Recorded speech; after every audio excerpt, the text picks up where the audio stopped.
ಈ link canal ಏನೀಗ ಹೊಸದಾಗಿ ಒಂದು ಮೂಲ ಯೋಜನೆಗೆ ವಿರುದ್ಧವಾಗಿ ಬೈಫರ್ಕೇಶನ್ ಅಂದ್ರೆ ಕಳ್ಳ ದಾರಿಯಲ್ಲಿ ತಗೊಂಡೋಗುವಂತದ್ದು ನೀರನ್ನ. ಅಂದ್ರೆ ನಮ್ಮ ಒಂದು ಸರ್ಕಾರ 50 ವರ್ಷಗಳ ಹಿಂದೆ ಈ ರೀತಿಯಲ್ಲೇ ಹೇಮಾವತಿ ನೀರು ಎಲ್ಲ ತಾಲೂಕುಗಳ ಮುಖಾಂತರ ಥೈಲ್ಯಾಂಡ್ಗೆ ಹೋಗಬೇಕು ಅಂತ ಹೇಳಿ ಮೂಲ ವಿನ್ಯಾಸವನ್ನ ಮಾಡಿ ಕ್ಯಾಬಿನೆಟ್ ಅಲ್ಲಿ ಅಪ್ರೂವಲ್ ಆಗುತ್ತೆ. ಆ ಮೂಲ ವಿನ್ಯಾಸವನ್ನ ಯಾರೊಬ್ರು ಕೂಡ ಅದನ್ನ 1% ಕೂಡ ಹಾಳು ಮಾಡಂಗಿಲ್ಲ. ಸಾವಿರಾರು ಕೋಟಿ ಹಣ ಖರ್ಚು ಮಾಡಿ ಮೂಲ ಯೋಜನೆಯನ್ನು ಕೂಡ ಮಾಡಿಫಿಕೇಶನ್ ಮಾಡಾಗಿದೆ.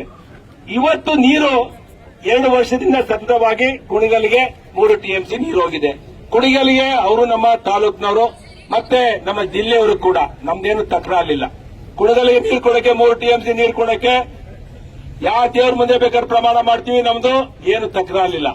ಆದರೆ ಇವತ್ತು ಬೈಪಾಸ್ ಮಾಡಿ ರಾಮನಗರ ಜಿಲ್ಲೆಗೆ 0.7 TMC ನೀರು ತಗೊಂಡೋದಕ್ಕೆ ನಾವು ಯಾವುದೇ ಕಾರಣಕ್ಕೆ ನಾವು ರಕ್ತ ಬೇಕಾದ್ರೆ ಕೊಡ್ತೇವೆ, ನೀರು ಮಾತ್ರ ಕೊಡಲ್ಲ.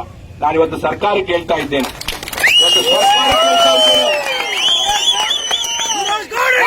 ಸರ್ಕಾರ ಕೇಳ್ತಾ ಇದ್ದೇನೆ, ನಿಮ್ಗೆ ತಾಕತ್ತಿದ್ರೆ ಸಿದ್ದರಾಮಯ್ಯನವರೇ ದಮ್ಮಿದ್ರೆ ನೀವು ತುಮಕೂರು ಜಿಲ್ಲೆಯಲ್ಲಿ ನಿಮ್ಮನ್ನ ಗೆಲ್ಸಿದಾರಲ್ಲ ಕಾಂಗ್ರೆಸ್ ಪಕ್ಷನ, ಇಲ್ಲಿ ತಿಪ್ಟೂರಿಂದ ಸರಾಕ್ಷರಿ ಇರ್ಬೋದು, ಇಲ್ಲಿ ಶ್ರೀನಿವಾಸ್ ಅವರು ಇರ್ಬೋದು, ಗುಬ್ಬಿಯಲ್ಲಿ, ಪಾವಗಡದಲ್ಲಿ ವೆಂಕಟೇಶ್ ಇರ್ಬೋದು, ಮಧುಗಿರಿಯಲ್ಲಿ ನಮ್ಮ ರಾಜಣ್ಣ ಸರ್ ಇರ್ಬೋದು, ಈ ಕಡೆ ಕೊರಟಗೆರೆಯಲ್ಲಿ ಪರಮೇಶ್ ಸಾಹೇಬ್ರು ಇರ್ಬೋದು, ಇಬ್ಬರು ಜಿಲ್ಲಾ ಉಸ್ತುವಾರಿ ಸಚಿವರಿದ್ದೀರ, ಶಿರಾದಲ್ಲಿ ನೀರಾವರಿ ತಜ್ಞ ನಮ್ಮ ಜಯಚಂದ್ರ ಸಾಹೇಬರು ಹಿರಿಯ ರಾಜಕಾರಣಿಗಳು.